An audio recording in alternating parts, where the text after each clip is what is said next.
The screens went black at exactly 3:47 p.m. Greenwich Mean Time.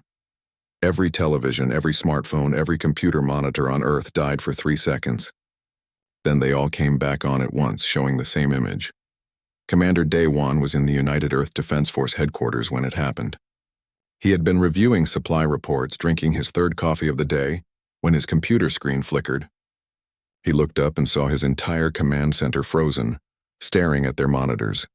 The image showed a creature unlike anything humanity had ever seen. It stood on 2 legs, but that was where the similarity to humans ended. Its skin was dark blue, almost black, with patterns that seemed to shift in the light. 4 eyes, arranged in a square pattern, stared out from the screen. When it spoke, the words came through in perfect English and every other language on Earth simultaneously. "People of Earth," the creature said. Its voice was cold, mechanical, translated by technology humans didn't understand. "I am Tesseract, Supreme Overlord of the Vryn Sovereignty. Your planet has been selected for integration into our empire." Daewon felt his stomach drop. First contact. This was supposed to be humanity's greatest moment. Scientists had dreamed about this day for centuries, but something about the creature's tone made his military instincts scream danger. "We rule 300 star systems," Tesseract continued. 647 species serve the sovereignty. Today you will witness what happens to those who refuse our generous offer." The image changed. Daewon saw a planet from space, beautiful and blue like Earth. Cities sparkled across its surface. Then the view zoomed down, showing streets filled with beings that looked almost human but with longer limbs and silver skin. "These are the Kalari," Tesseract's voice explained. "They rejected our terms. They chose resistance. Now you will watch them learn the price of that choice. What happened next would burn itself into the memory of every human alive." The Vryn ships appeared in the sky above the Kalari cities. They didn't fire immediately. Instead, they waited, letting the Kalari run and scream and try to hide. Then the beams came down. They were precise, surgical. The Vryn didn't destroy buildings. They targeted every living Kalari they could find. Dr. Hana burst into the command center 20 minutes into the broadcast. She was Earth's lead xenobiologist brought in to advise on alien contact scenarios. Her face was pale, her hands shaking. "Is this real?" she asked Daewon. "Please tell me this is some kind of fake broadcast." "It's real," Daewon said quietly. "Our satellites confirm. There's a Vryn ship in orbit right now transmitting this." On the screens, the massacre continued. The Vryn were methodical. They went city by city, continent by continent. Every few minutes, Tesseract would appear again, providing commentary like he was narrating a nature documentary. "The Kalari population numbered 10 billion, he said at one point. "We have eliminated 2 billion so far. Notice the efficiency of our harvest ships. No resources are wasted." Hana turned away, her hand over her mouth. Around the command center, hardened military officers were crying. Some were praying. Others just stared in horror. Daewon forced himself to watch everything. He knew he had to. If Earth was going to survive what was coming, he needed to understand these aliens. He studied their ships, their weapons, their tactics. He watched how they moved, how they communicated, looking for any weakness. The broadcast lasted 6 hours. 6 hours of systematic genocide, shown live to the entire planet. By the end, the Kalari homeworld was silent. 10 billion people gone. Their cities stood empty, monuments to a murdered civilization. Then Tesseract appeared one final time. "People of Earth," he said, those 4 eyes staring out from every screen on the planet. "You have 30 days to make your choice. Surrender your autonomy to the sovereignty. Provide 10% of your population for labor integration. In return, the rest may live under our protection." He paused, and something that might have been a smile crossed his alien face. "Or refuse, like the Kalari. The choice is yours. We will return in 30 days for your answer." The screens went black again. This time they stayed dark for almost a minute before regular programming tried to resume. But nobody was watching television anymore. The world had stopped. Daewon sat in the emergency session of the United Earth Council 3 hours later. Every nation had sent representatives. Every face in the room showed the same expression: shock, grief, and growing rage. President Ji-won stood at the podium. She was a small woman, barely 5 feet tall, but when she spoke, her voice filled the chamber. "We all saw what happened today," she said. 10 billion innocent people murdered while we watched. And now these creatures, these Vryn, they expect us to surrender, to give them our people, our freedom. She looked around the room, making eye contact with every delegate. I will not negotiate with genocidal monsters, Jiwan said. I will not condemn 10% of humanity to slavery. I will not surrender our planet to creatures who commit atrocities and call them integration. A murmur ran through the chamber. The delegate from Russia stood. What choice do we have? He asked. You saw their technology, their power. They destroyed an entire planet in 6 hours. We have one choice, Jiwan replied. We fight. They'll destroy us, someone called out. Maybe, Jiwan acknowledged. But I would rather die fighting than live on my knees. I would rather Earth burn than see one human child dragged onto a Vryn slave ship. She took a breath, and when she spoke again, her voice was steel. I propose Operation Alien Extinct. Totalvar. No negotiation. No surrender. We have 30 days to prepare. We use every resource, every weapon, every brilliant mind on this planet. And when the Vryn return, we show them what happens when you threaten humanity. The chamber was silent. Then the delegate from Korea stood and began to clap. Others joined. Within seconds, the entire United Earth Council was on its feet, applauding. The vote was unanimous. Daewon watched from the observation gallery. His hands were clenched into fists. He had spent his entire career preparing for wars that never came, training for threats that seemed imaginary. Now the threat was real, and it was worse than anyone had imagined. Dr. Hana found him after the session ended. Can we actually do this? She asked. Can we fight them? Daewon looked at her. He thought about the Kalari, about those final moments of their civilization broadcast across the galaxy. He thought about humanity's history, about every time his species had faced impossible odds.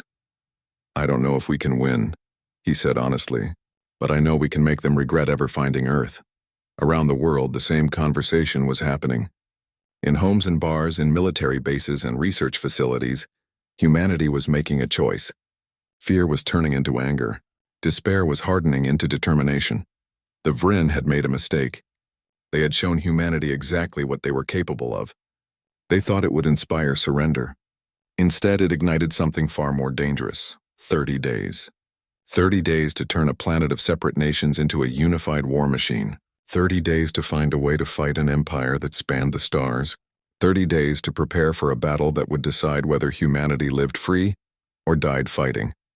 In his office, Daewon pulled up classified files he had hoped never to use. Deep black projects, experimental weapons, theoretical tactics for fighting aliens. Everything that had seemed like paranoid fantasy yesterday was now desperately necessary. His phone rang.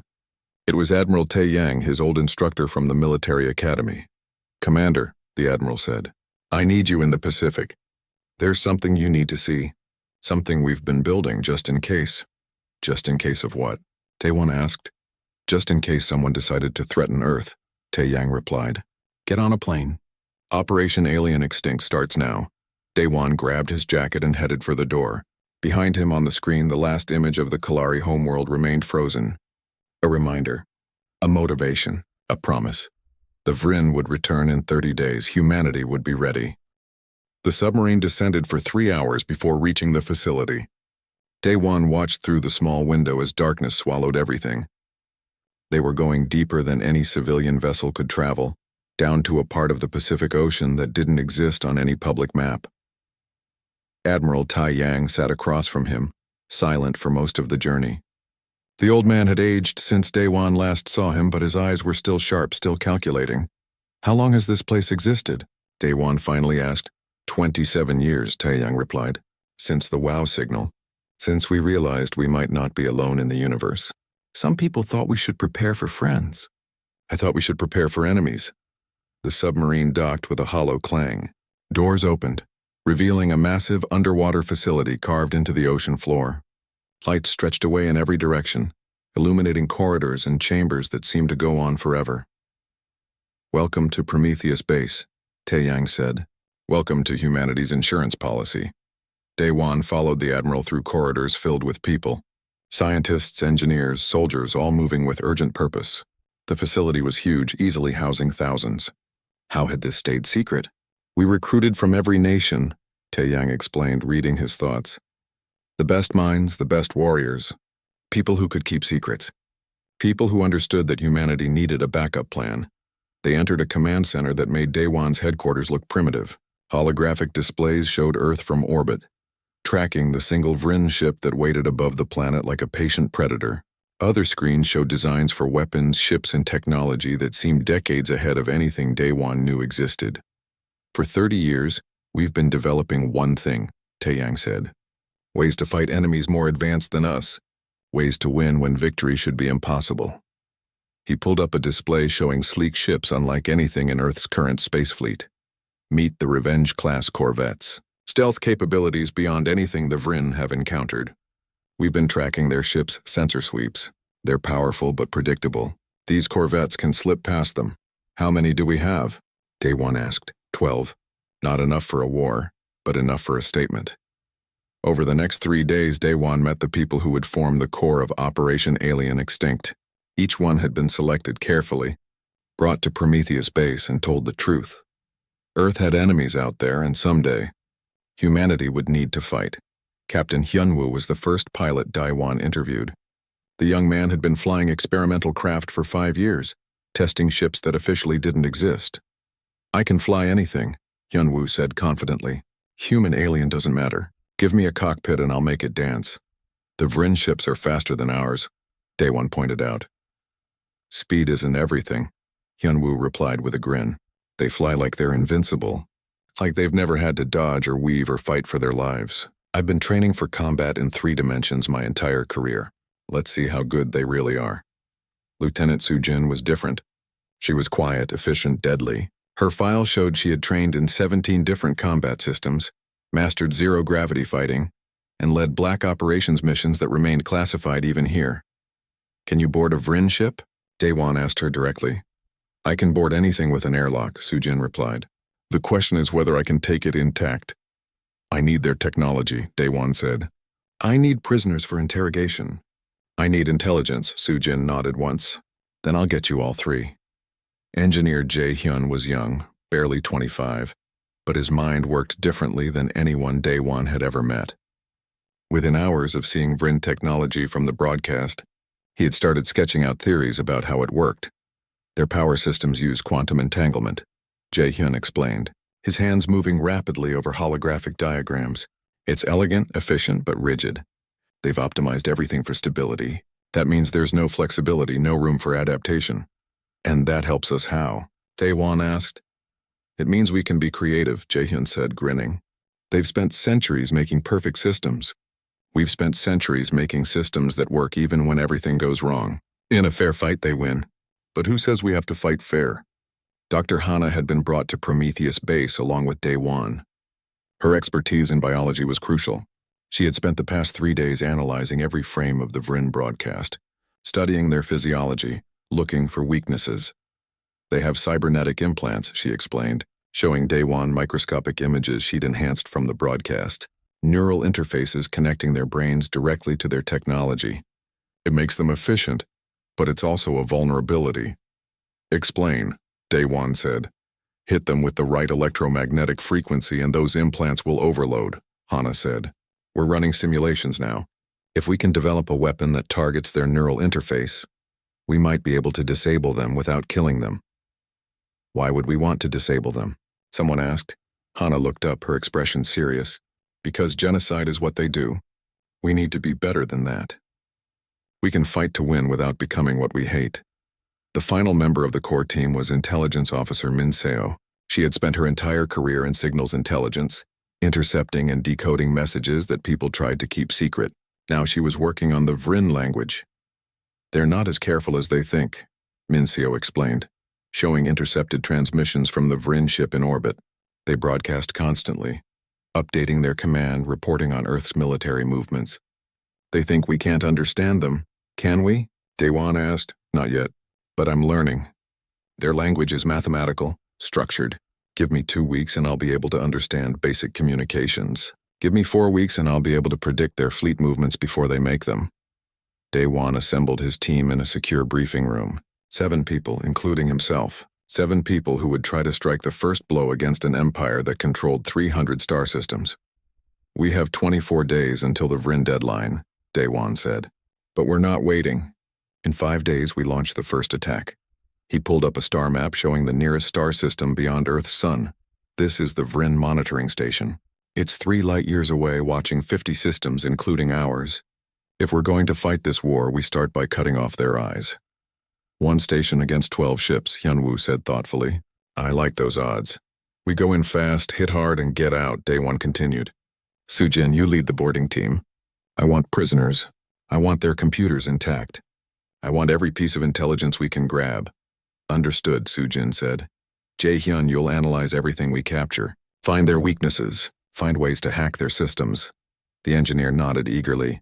Hana, you'll interrogate any Vryn we take alive. Find out everything about their biology, their psychology, their culture. I'll need equipment, Hana said. Whatever you need, you'll have it, Admiral Tae-yang promised from the back of the room. Min-seo, you'll handle communications. I want to know everything they're saying before, during, and after the attack. The intelligence officer smiled slightly. I'll have their conversations decoded before they finish having them. Daewon looked at his team. These 7 people were about to start a war with an interstellar empire. The odds were impossible. The enemy was more advanced in every way. Logic said they should surrender, should save the lives they could save. But logic didn't account for what the Vryn had shown them. Logic didn't understand the rage that burned in every human heart after watching 10 billion innocent people murdered. Logic couldn't measure the determination of a species that refused to kneel. One more thing, Daewon said quietly. My sister, Dr. Young-mi, is working on a weapon. She calls it the Sunbreaker. It's experimental, probably unstable, definitely dangerous. But if it works, it could turn the tide of an entire battle. What does it do? Hyunwoo asked. It creates a miniature sun, Daewon replied. Just for a second. But that second would vaporize anything within 1,000 kilometers. The room was silent. That's insane, Jae-hyun said. Then he grinned. I love it. Over the next 5 days, the team trained constantly. They ran simulations of the attack, practicing every possible scenario. Hyunwoo flew practice runs in the new corvettes, pushing them to their limits. Sujin drilled her boarding team until they could breach a hull in under 30 seconds. Daewon barely slept. He reviewed intelligence reports, studied Vryn tactics from the broadcast, and planned for every contingency. At night, he watched the footage of the Kalari genocide again, forcing himself to remember why they were doing this. Dr. Young-mi visited him on the 3rd day. His younger sister had always been the brilliant one in the family, the physicist who saw the universe in equations and possibilities. The Sunbreaker is ready, she said, showing him a device the size of a briefcase. I can't guarantee it won't destroy your ship too. That's comforting, Daewon said dryly. I'm serious, Young-mi insisted. This weapon uses principles we barely understand. It could save you. It could kill you. Promise me you'll only use it as a last resort. Daewon took the device carefully. I promise. Young-mi hugged him suddenly. Come back alive.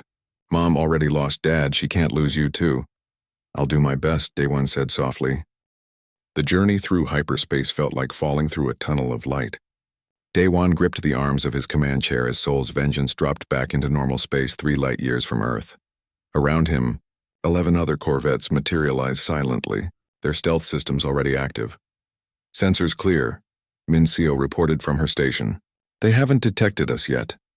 Through the view screen, Daewon saw the Vryn monitoring station. It was massive, a dark structure that looked like a star made of metal and weapons. Red lights pulsed across its surface, and smaller ships moved in and out like insects around a hive. That thing is bigger than I expected, Hyunwoo muttered from the pilot's seat.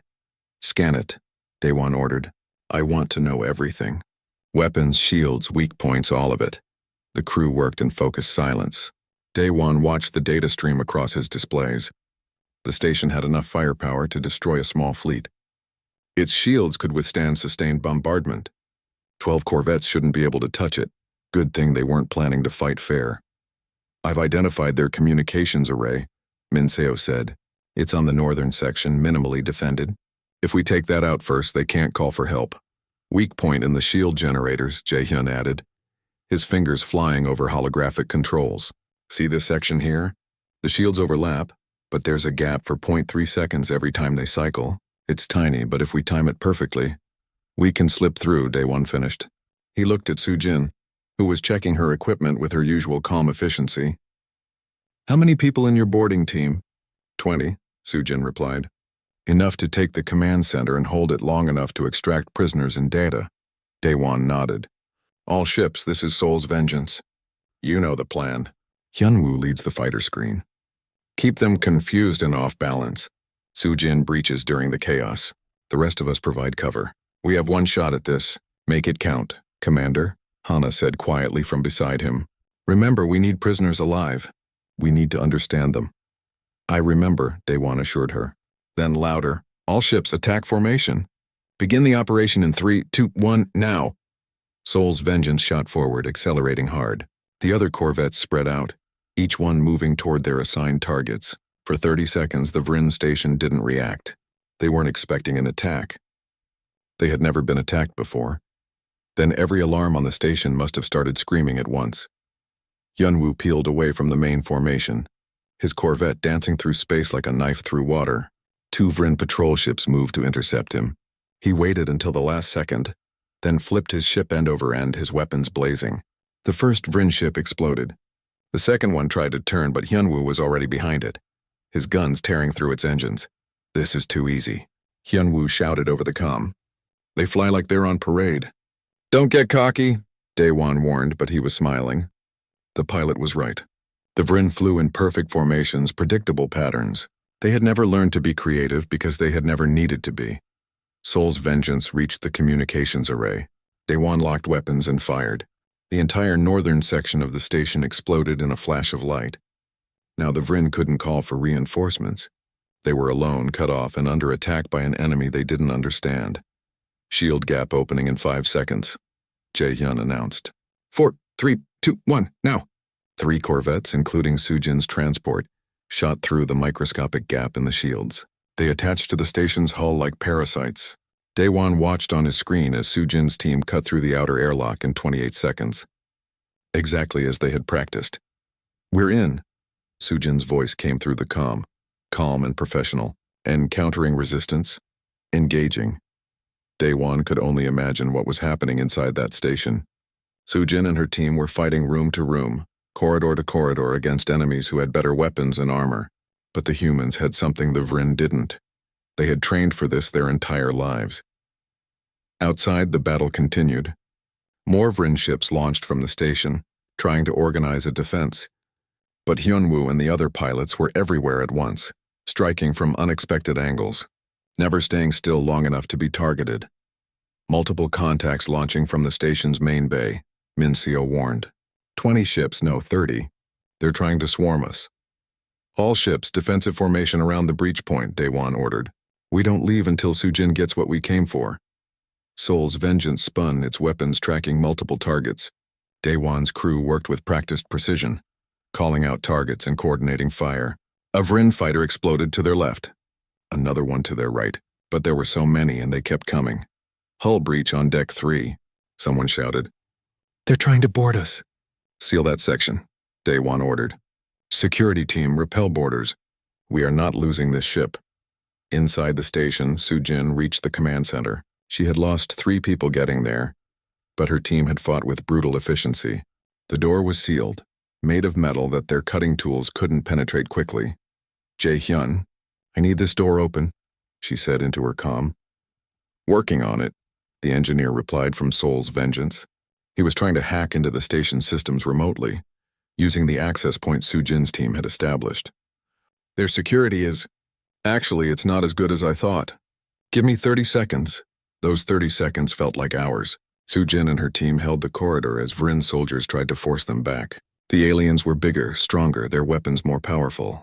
But humans were smaller targets, faster movers, and much more desperate. Doors open, Jae-hyun announced. Sujin threw a flashbang through the opening and went in fast. The command center was large, filled with holographic displays and alien technology. 3 Vrin stood at the controls, their 4 eyes wide with shock. They reached for weapons. Don't move, Sujin shouted, her gun trained on the nearest one. Her translator device screamed the words in the Vrin language. Surrender or die. The center Vrin, who wore markings that suggested command rank, made a move toward a control panel. Sujin shot him in the leg. The alien fell, screaming in pain. The other two froze. Better, Sujin said. Bind them. Grab everything that looks like a computer or data storage. We have 2 minutes before this whole station realizes we're in their brain. Her team moved fast, securing the prisoners and pulling data cores from their terminals. One soldier found what looked like a safe and blasted it open, revealing physical records and strange devices they couldn't identify. Package secured, Sujin reported. We're coming out. Copy that, Daewon replied. All ships prepare for extraction. Hyunwoo, clear us a path. With pleasure, the pilot replied. His corvette shot forward, weapons blazing. He flew straight at the largest Vryn ship, firing the entire time. At the last second, he rolled, passing so close his shield scraped theirs. The Vryn ship tried to follow, but Hyunwoo had already reversed course and his wingmen were waiting. The Vryn ship died in crossfire. Sujin's team fought their way back to the breach point. They had started with 20 people and were coming back with 15. 5 brave souls who would never see Earth again. But they had the prisoners, they had the data, and they had proved something important. Humanity could fight. Humanity could win. All teams fall back to the rally point, Daewon ordered. The corvettes disengaged, their stealth systems activating again as they put distance between themselves and the station. The Vryn tried to pursue, but they were confused, disorganized. Their perfect systems had been disrupted by chaos they weren't designed to handle.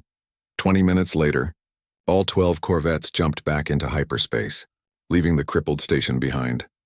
On Sol's vengeance, Daewon walked down to the holding cell where they had placed the Vryn prisoners.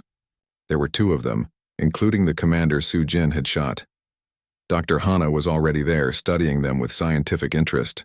The Vryn commander looked up at Daewon with its 4 eyes. When it spoke, the translator rendered its words in cold, precise English. You have made a mistake, human. You have attacked the sovereignty. You will all die for this. Maybe, Daewon agreed, but you're going to tell us everything we need to know first. Your technology, your tactics, your fleet positions, everything. I will tell you nothing, the Vryn said. Daewon smiled, though there was no humor in it. We'll see. Dr. Hana here is very interested in your biology, in those implants in your brain. I wonder what happens if we send the right electromagnetic pulse through them. The Vryn's expression changed. Fear. Good. They could feel fear. That would be torture, the alien protested. No, Daewon corrected. Torture is what you did to the Kalari. Torture is broadcasting genocide for 6 hours. What we're doing is called survival, and we're very good at it. He turned to leave, then paused. Oh, and one more thing. I want you to send a message to your overlord. Tell Tesseract that humanity says hello. Tell him we're not waiting for his deadline. Tell him we're coming for him. In the command center, Minseo was already preparing to broadcast Daewon's message across Vryn communication networks. It would reach every station, every ship, every corner of their empire. The message was simple, recorded in the Vryn language, so there would be no confusion. The Vryn armada arrived 15 days after Daewon's attack on the monitoring station. 300 warships dropped out of hyperspace at the edge of Earth's solar system, a fleet so massive it blocked out the stars. Admiral Tae-Yang stood in the command center of Prometheus Base, watching the enemy fleet on his displays. Each Vryn ship was larger than anything humanity had ever built. Their weapons could crack planets. Their shields could withstand nuclear blasts. By every measure, Earth had already lost. How long until they reach Earth? President Ji-won asked. She had come to Prometheus Base personally, refusing to hide in any bunker. At their current speed, 6 hours, Tae-Yang replied. They're moving slowly. They want us to see them coming. They want us to be afraid. Are our ships in position? Ji-won asked. Tae-Yang nodded. 80 vessels positioned around Jupiter. It's not enough, but it's what we have. It will have to be enough, Ji-won said firmly. The plan was simple because it had to be. Earth couldn't match the Vryn in a straight fight. So they wouldn't fight straight. They would use the solar system itself as a weapon, turning humanity's home territory into a trap the Vryn wouldn't see coming. Daewon stood on the bridge of Sol's Vengeance, positioned with the fleet near Jupiter's orbit. His crew had been working without sleep for days preparing for this battle. They had studied the intelligence from the captured Vryn station, analyzed their tactics, identified every weakness they could find. It still might not be enough. Contacts accelerating, Minseo announced. They've spotted our fleet. The entire armada is changing course, heading straight for us. Good, Daewon said quietly. That's exactly what we want. Captain Hyunwoo, commanding his own corvette now, spoke over the comm channel. They really think 80 ships can stop them? They must think we're insane. We are insane, Daewon replied. That's what makes us dangerous. All ships hold formation. Wait for them to enter the kill zone. The Vryn armada approached like a wall of metal and fire. They flew in perfect formation, 300 ships moving as one. It was beautiful in a terrible way, like watching an avalanche approach knowing you stood in its path. On the Vryn flagship Eternal Dominion, Overlord Tesseract studied the human fleet with contempt. 80 ships against 300? These primitives were more foolish than he had thought. They should have surrendered. Now they would die. Forward weapons, prepare to fire, he ordered. I want every human ship destroyed. Leave nothing but debris. His tactical officer nodded. Their formation is concentrated around the large gas planet. Shall we avoid it? No, Tesseract said. We go through them. Let them watch their fleet burn before we glass their planet. The armada accelerated, closing the distance. 5 million kilometers, 4 million, 3 million. They're entering the outer marker, Jae-hyun announced from his engineering station. Stealth mines are activating. Space around the Vryn fleet suddenly filled with explosions. Hundreds of quantum mines, invisible until they detonated, tore into the armada's flanks. 20 ships exploded immediately. 30 more were damaged, their shields flickering. Now, Daewon shouted. All ships, full attack! Hit them while they're confused. The human fleet surged forward. Hyunwoo led the charge, his corvette dancing between the massive Vryn dreadnoughts firing at their shield generators and weapon systems. The other pilots followed his lead, using speed and maneuverability to compensate for inferior firepower. But the Vryn recovered quickly. Their ships turned, their weapons tracking targets. When they fired back, their beams cut through human ships like they were paper. The destroyer Incheon Brave exploded. The cruiser Tokyo Rising broke in half, its crew lost in an instant.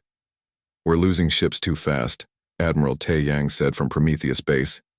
Activate Phase 2. Daewon typed commands into his console. All ships fall back to Jupiter. Lead them into the gravity well. The human fleet retreated, seemingly in disarray. The Vryn pursued, eager to finish them. Their ships dove deeper into Jupiter's massive gravitational field. Chasing the fleeing humans. Satellites activating, Minseo reported. Around Jupiter, hidden satellites came to life. Dr. Hana's research had revealed that Vryn neural implants were vulnerable to specific electromagnetic frequencies. The satellites began broadcasting those frequencies at maximum power, amplified by Jupiter's own magnetic field. The effect on the Vryn crews was immediate and catastrophic. Inside their ships, Vryn soldiers collapsed, their neural implants overloading. Overlord Tesseract screamed, clutching his head as pain shot through his brain. All across the armada, ships lost control as their crews fell unconscious or died. 80 Vryn ships, suddenly uncontrolled, crashed into each other or tumbled into Jupiter's atmosphere. The gas giant swallowed them whole, crushing them with pressures no ship could withstand. It's working, Hana shouted from her station. The frequency is disrupting their implants. But the Vryn adapted quickly. Warning systems activated automatically, and the surviving ships activated shielding that blocked the electromagnetic attacks. They began to reorganize, their crews recovering. 220 ships remained, still more than enough to crush Earth's fleet. Phase 3, Tae-yang ordered grimly. Release the swarm. From hidden positions around Jupiter's moons, thousands of small drones launched. They were simple machines, barely more than engines and explosives, but there were so many of them. They swarmed the Vryn fleet like angry bees, overwhelming their point defense systems. The Vryn started taking losses again, their ships exploding under concentrated drone strikes. But they kept pushing forward, accepting casualties to reach the human fleet. Their commanders had realized the truth. If they could destroy the human ships, the battle was won. Seoul's vengeance shuddered as a Vryn beam grazed its shields. Daewon gripped his chair, watching crew stations spark and smoke. They couldn't take many more hits like that. Hull integrity at 60%, Jae-hyun reported. Shields are failing. Life support is damaged. Keep us in the fight, Daewon ordered. He opened a channel to the entire fleet. All ships, this is Seoul's vengeance. We're not running. We're not hiding. For the Kalari. For Earth. For every innocent life they've taken. Make them pay for every meter of space. The human fleet rallied. Damaged ships that should have retreated instead turned for one final attack. The destroyer Sol Unity, its engines dead and hull breached, rammed a Vryn cruiser at full speed, both ships exploding in a massive fireball. Hyunwoo's corvette had lost half its weapons and most of its shields. But he kept fighting, kept dodging, kept being the impossible target the Vryn couldn't quite hit. "Come on!" he shouted at his enemies. "I'm right here. Try to catch me." But the numbers were impossible. Earth's fleet was down to 40 ships, then 30, then 20. "Admiral," President Jiwon said quietly in Prometheus Base. "It's time." Taeyang nodded slowly. He had hoped it wouldn't come to this. He opened a channel to Dr. Young Mi's laboratory. "Doctor, deploy the Sunbreaker." Young Mi's face appeared on screen, pale but determined. "Are you certain?" "The calculations show a 30% chance it could destroy our own fleet." "I'm certain," Taeyang said. "Do it." Sol's Vengeance received the signal. Daewon looked at the briefcase-sized device secured in a special compartment. His sister's prototype, the weapon that might save them or kill them all. "All human ships, emergency jump to the following coordinates," Daewon broadcast. "Jump in 30 seconds. Do not delay." He didn't explain why. There wasn't time. The surviving human ships began emergency hyperspace jumps, disappearing from the battlefield. The Vryn, confused, watched them flee. Victory seemed assured. Then Daewon activated the Sunbreaker and placed it in a drone.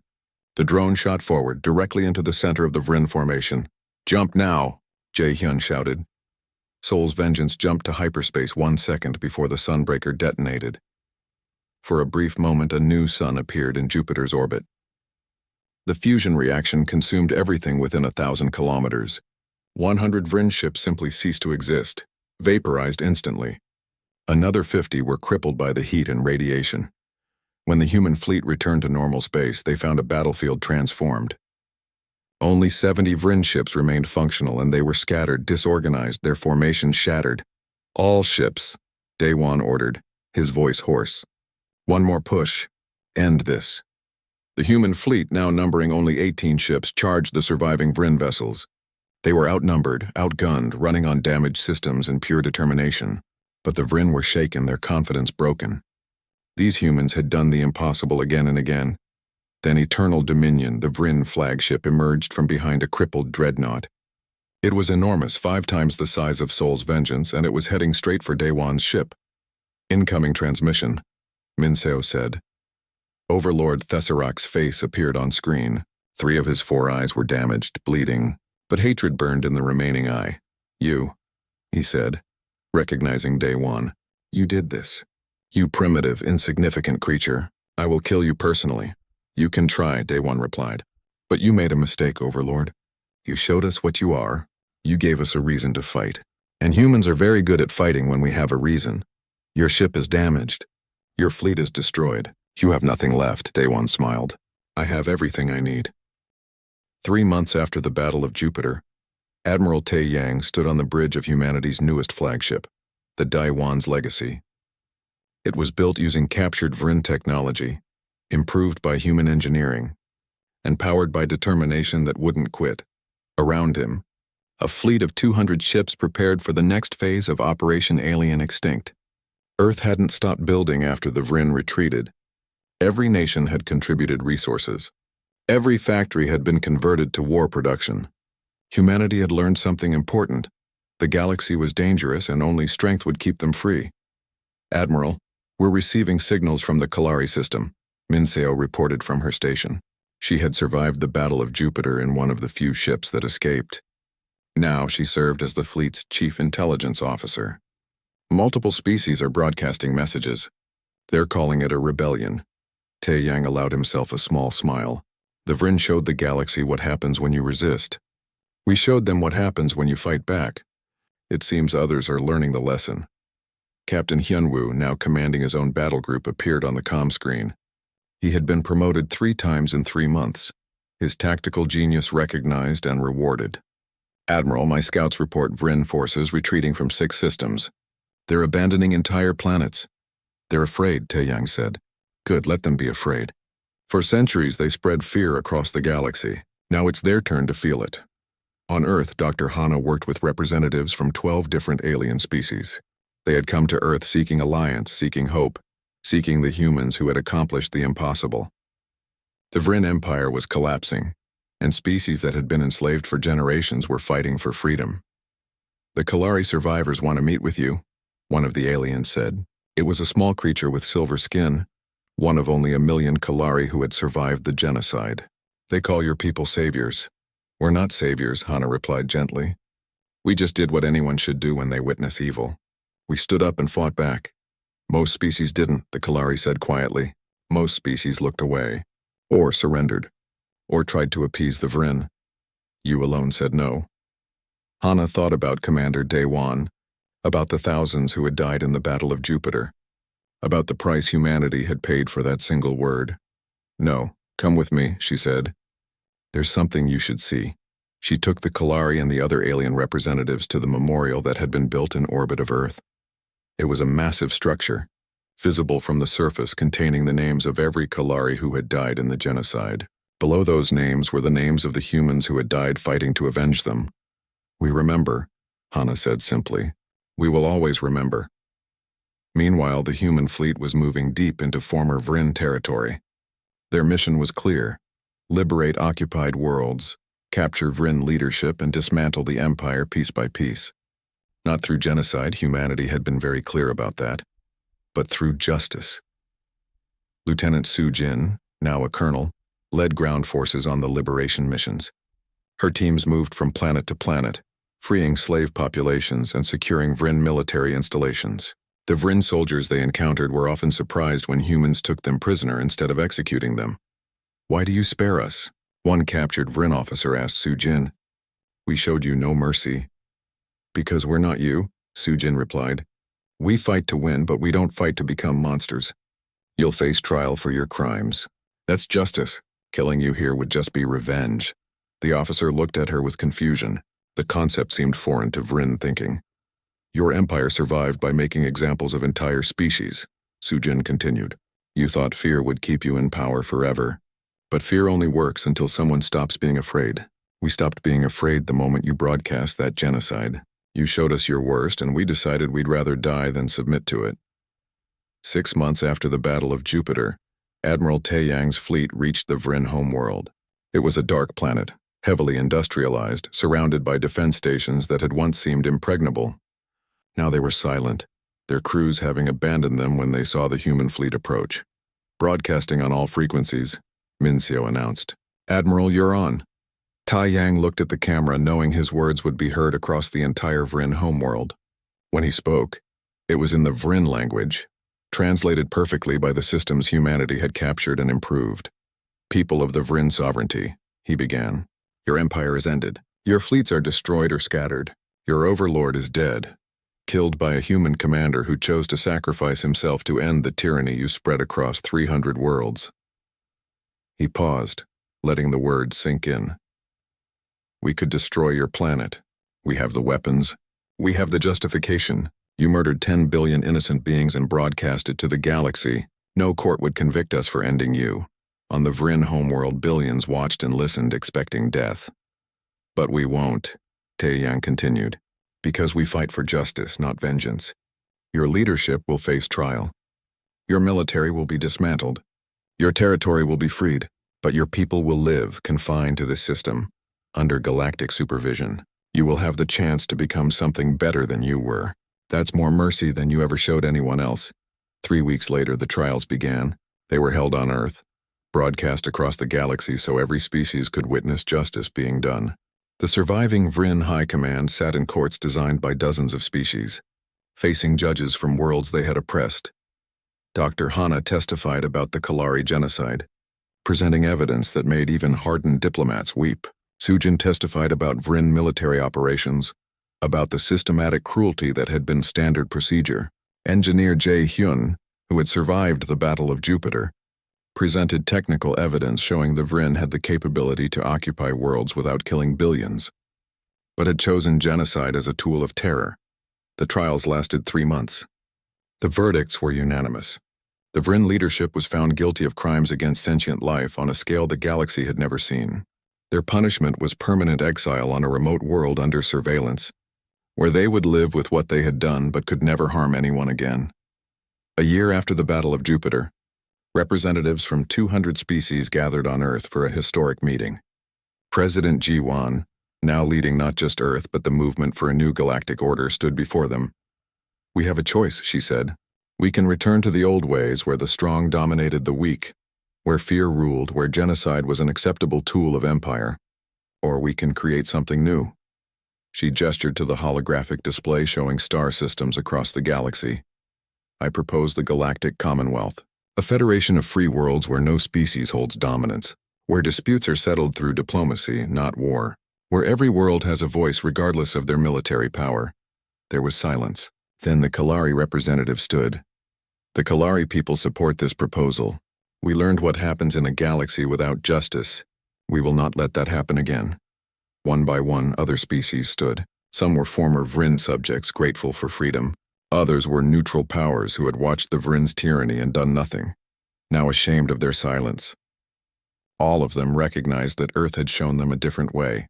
The vote was nearly unanimous. The Galactic Commonwealth was born. 10 years later, Earth had changed beyond recognition. The planet was now the diplomatic heart of the Commonwealth, hosting embassies from 300 species. Human ships patrolled free space lanes, protecting trade and ensuring no new empire could rise. General Su-jin commanded the Commonwealth peacekeeping forces, training soldiers from dozens of species in the tactics that had defeated the Vryn. She often thought about Commander Daewon and the others who hadn't survived to see what they had built. Dr. Hana had become the Commonwealth's ambassador at large, traveling between worlds and helping species rebuild after generations of Vryn oppression. She had written a book about the Kalari, ensuring their story would never be forgotten. Captain Hyunwoo, now an admiral himself, led exploration fleets discovering new worlds and making peaceful contact with previously unknown species. He flew with the confidence of someone who had faced the worst the galaxy could offer and survived. Engineer Jae-hyun ran the Commonwealth's technology sharing program, ensuring that advances were distributed equally. The Vryn had hoarded knowledge as a tool of control. Humanity shared it as a tool of cooperation. Min Seo directed Commonwealth intelligence, watching for threats and ensuring that no new tyranny could take root. She had learned that eternal vigilance was the price of freedom. Admiral Tae Yang had retired, but he still served as an advisor to the Commonwealth Council. He spent his days writing the official history of Operation Alien Extinct, ensuring future generations would understand what had been sacrificed and why. On the 10th anniversary of the Battle of Jupiter, a ceremony was held at the Orbital Memorial. Representatives from every Commonwealth species attended, along with survivors of the Kalari genocide and families of the humans who had died fighting. Dr. Young Mi, now Earth's leading physicist, unveiled a new addition to the memorial. It was a holographic display showing Commander Daewon's final message.